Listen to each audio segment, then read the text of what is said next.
नमस्कार, स्वागत है आपका न्यूज़ लॉन्चर पर। मैं हूँ अशोक वानखेड़े। लेकर आया हूँ आपका अपना कार्यक्रम द एक्स-रे।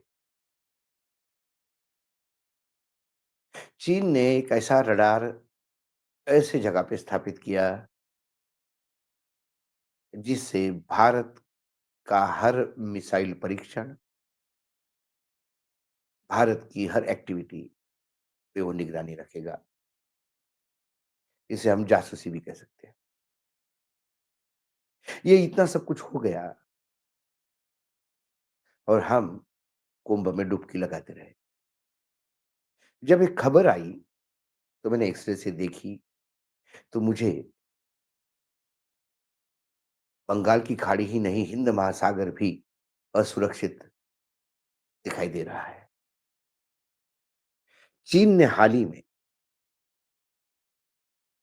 म्यांमार सीमा के पास यूनान प्रांत में एक अत्याधुनिक लार्ज फ्रेंड एरे रडार यानी एलपीएआर सिस्टम तैनात किया है। यह सिस्टम चीन की बैलिस्टिक मिसाइल की निगरानी की क्षमता बढ़ाने के लिए किया गया, ऐसा बोला जाता है। और ये 5000 किलोमीटर के अधिक की क्षमता है इसकी, यानी 5000 किलोमीटर के अधिक ये अपने मिसाइल को मॉनिटर कर सकता है, तो दूसरे के मिसाइल्स को देख भी सकता है। इस हाईटेक रडार के ज़रिए भारत के मिसाइल कार्यक्रमों पर चीन नज़र रख सकता है या रख रहा है। भारत की चिंता इससे बहुत ज़्यादा बढ़ी। एलपीआर एक बहुत ही उन्नत बैलिस्टिक मिसाइल की पूर्व सूचना या चेतावनी देने वाला रडार है। यह चीन के रक्षा प्रणाली का बहुत बड़ा अहम घटक माना जाता है। अब इससे भारत के 2 जगह चिंता बढ़ रही है। एक, जो भारत का मिसाइल परीक्षण स्थान है, डॉक्टर एपीजे अब्दुल कलाम द्वीप, जहाँ हम अग्नि 5, के-4 जैसे मिसाइलों का लगातार प्रक्षेपण कर रहे हैं, टेस्टिंग कर रहे हैं। वो पूरा इसके रेंज में आता है। यानी वहाँ क्या हो रहा, क्या नहीं हो रहा है, ये पूर्ण रूप से चीन हर मिनट, हर सेकंड वहाँ की हर एक्टिविटी को नोट कर रहा है, जो हमारे लिए सबसे बड़ी चिंता का विषय है। दूसरा, बंगाल की खाड़ी और हिंद महासागर भी अब इस सिस्टम से चीन की निगरानी में आ गया। हमारी नौसेना की यहाँ मौजूदगी है, तो क्या हमारे नौसेना का पूरा मूवमेंट भी चीन के रडार सिस्टम पे 24/7 होगा? या वो है अभी? और ऐसा नहीं है कि एलपीएआर सिस्टम पहली बार इज़ाद हुआ है। इसके पहले भी उन्होंने केरला और शिनजियांग प्रांत में इसको इंस्टॉल किया। लेकिन ये बर्मा के पास यानी म्यांमार के बॉर्डर पर यूनान प्रांत में इसको लाने से भारत का पूर्ण दक्षिण का तट और दक्षिण के पूरा पूरा क्षेत्र भारत का अब उनके निगरानी में आया है।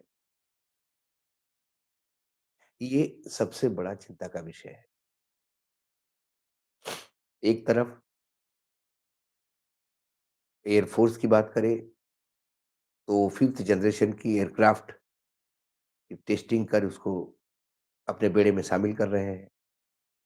हमारे दूसरे दुश्मन पाकिस्तान को वो हाई-टेक इक्विपमेंट से लेके तमाम चीज़ें प्रोवाइड कर रहे हैं। तीसरी बार हमारे दूसरे साथी बांग्लादेश, वहाँ पे चीन की घुसपैठ बढ़ रही है। नेपाल में चीन घुसा हुआ है। लंका में नीचे चीन घुसा हुआ है। इन तमाम बातों से हमारी चिंताएँ रोज़ बढ़ रही। दूसरी ओर हमें जहाँ हमारे एयर फ़ोर्स में लगातार नए फाइटर प्लेन को इंक्लूड करना है, उसमें लगातार देरी हो रही है। उस देरी के चलते हमारे विमानों के बेड़ों में भयावह कमी है। ये बात अलग है कि हमारे जाबाज़ पायलट जो है उससे भी किसी से भी लोहा लेने की क्षमता रखते हैं, लेकिन पायलट को अच्छी मशीन तो देनी होगी। जो F-35 का अभी डील हुआ, उसे वर्तमान जो राष्ट्रपति है उन्हीं के चहेते और जो अभी सरकार में बैठे हैं, एलन मस्क, उन्होंने ही उसको सबसे फ्लॉप एक्सपेरिमेंट कहा है और उन्होंने ये तक कहा कि F-35 का मतलब अपने पायलटों को मरते देखना है। क्या हम फ्लाइंग कॉफ़िन या उड़ती हुई शव पेटियों का डील कर रहे हैं? क्योंकि F-35 भी हम पे थोपा जा रहा है कि जब हमें यदि अपने हिसाब से लेना हो, तो फ्रांस, इंग्लैंड, रशिया, जर्मन कई बड़े सप्लायर हैं और हमारी रिक्वायरमेंट के अनुसार, जैसे कि हमने पिछली बार रेफरंस लिए थे, तो क्या एक तरफ चीन का बढ़ता हुआ आक्रामक रवैया, भारत का अमेरिका के सामने झुकता हुआ रवैया, अमेरिका अपने फायदे के लिए कूड़ा-कबाड़ा हमको बेच रहा है, क्या हमारी सुरक्षा के साथ खिलवाड़ हो रही है? बहुत अहम सवाल है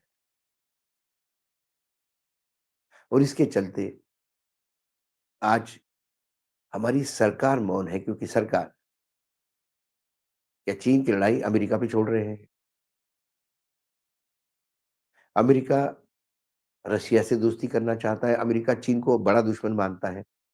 इसलिए चीन के सामने भारत को परोसा जा रहा है या भारत के कंधे से चीन पे हमला हो रहा है। ऐसी कई विशेषक जो विश्लेषक हैं, वो कई सवालों को लेके खड़े हैं, जिसके जवाब सत्ता पक्ष को देने हैं, जिसके जवाब हमारे विदेश मंत्रालय को देने हैं, जिसके जवाब हमारे रक्षा मंत्रालय को देने हैं, जिसके जिसके जवाब हमारे शीर्षस्थ नेतृत्व को देने हैं। लेकिन इस मामले में हम मौन हैं। हम ज़्यादातर पूरा देश का मीडिया हर चीज़ का महिमा-मंडन करने में लगा है, भले ही हम अमेरिका से मार खा के आते हैं, फिर भी हम उसी को बड़ा मानते हैं। हमारा पूरा लक्ष्य कितने करोड़ लोग गंगा में नहाते हैं कुंभ के दौरान, इसी पे फ़ोकस है। जबकि हमारे सारे दुश्मन अपनी सैन्य ताकत बढ़ाने में और भारत के गले पर आकर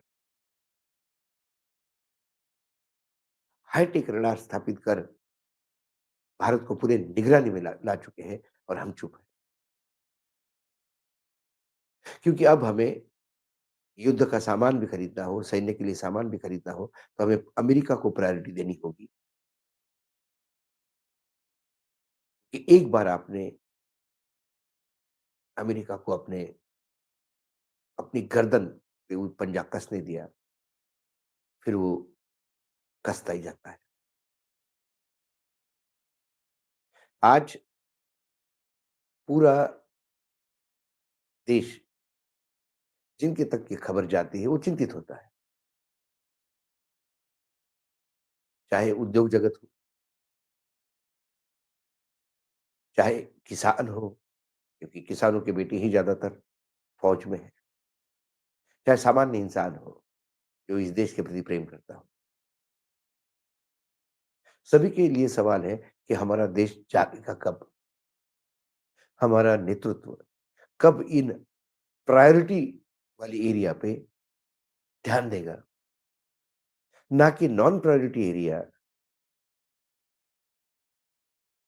24 घंटे धर्म-धर्म करता रहेगा।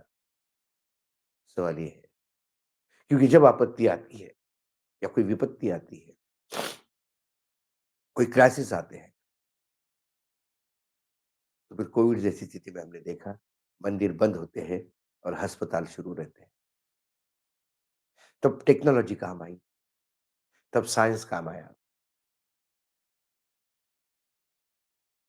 तब पूजा अर्चना तो हो ही नहीं रही थी। ये देश के लोगों को भी समझना होगा, क्योंकि ये लोग जो सत्ता में बैठे हैं, ये भी तो हमारे बीच में थे और हमने इनको बिठाया है। चीन का अत्याधुनिक रडार, ये तो मात्र एक स्टोरी है, एक खबर है। लेकिन जब खबर को विश्लेषित करते हैं तो कई जगह दिखता है कि हम कब सुधरेंगे। पूरा रायता फैला हुआ है, समेटना मुश्किल हो रहा है। आज एक्स-रे में इतना ही, कल फिर आता हूँ किसी विषय के साथ। तब तक के लिए नमस्कार। देखते रहिएगा न्यूज़ लॉन्चर।